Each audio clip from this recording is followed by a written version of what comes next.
Hi, I'm Emma Newton. And I'm Olivia Andrade, one of the lead practitioner for Young Carers Service in Wakefield Council.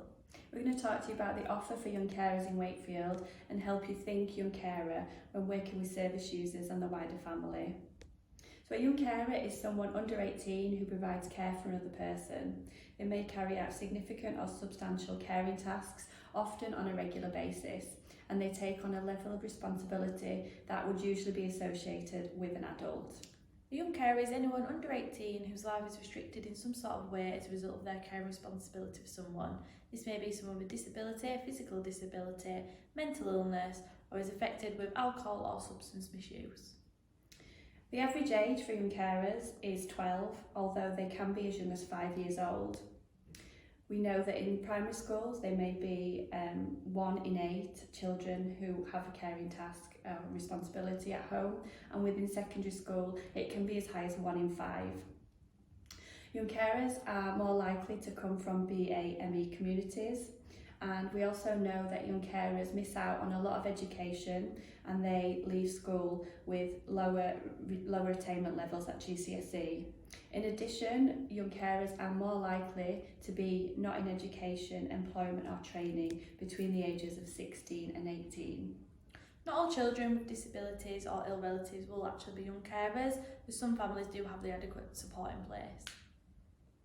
We're going to tell you now some of the things to look out for when working with your service users, when looking at the wider family and thinking about some of the things that children might be completing at home. Hopefully we can help you think about whether you need to make a referral into the Young Carers Service.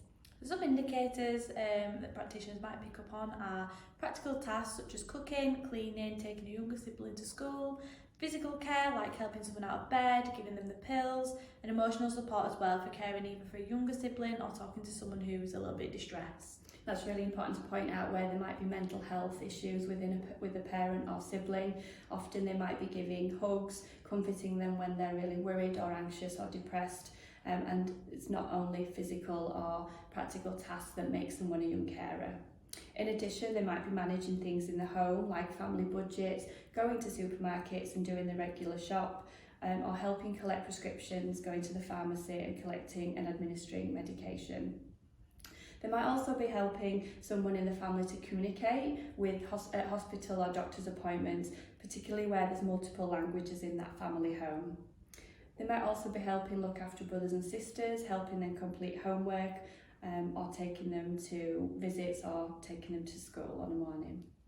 One of myself and Emma's roles are to offer Zoom sessions. So we offer a Zoom session on a Monday and a Wednesday from 4:30 to 5:15. These are 45-minute sessions for the children to get together, have a little bit of downtime, do some activities such as spin the wheel, quizzes, and they actually bring their own quizzes sometimes, which is really nice. We all take part in that, which is a nice activity to do. And the children can have one-to-one time with myself and Emma after the session if they feel a little bit distressed, emotional, and we'll go off into different groups and speak about the feelings. The children, the young people, young carers have positive things to say about the group. They say that it gives them an opportunity to interact and socialise with other people who have caring tasks at home, and after the pandemic I think they've found it really, really helpful just to interact and socialise with others. There is a youth work team as well.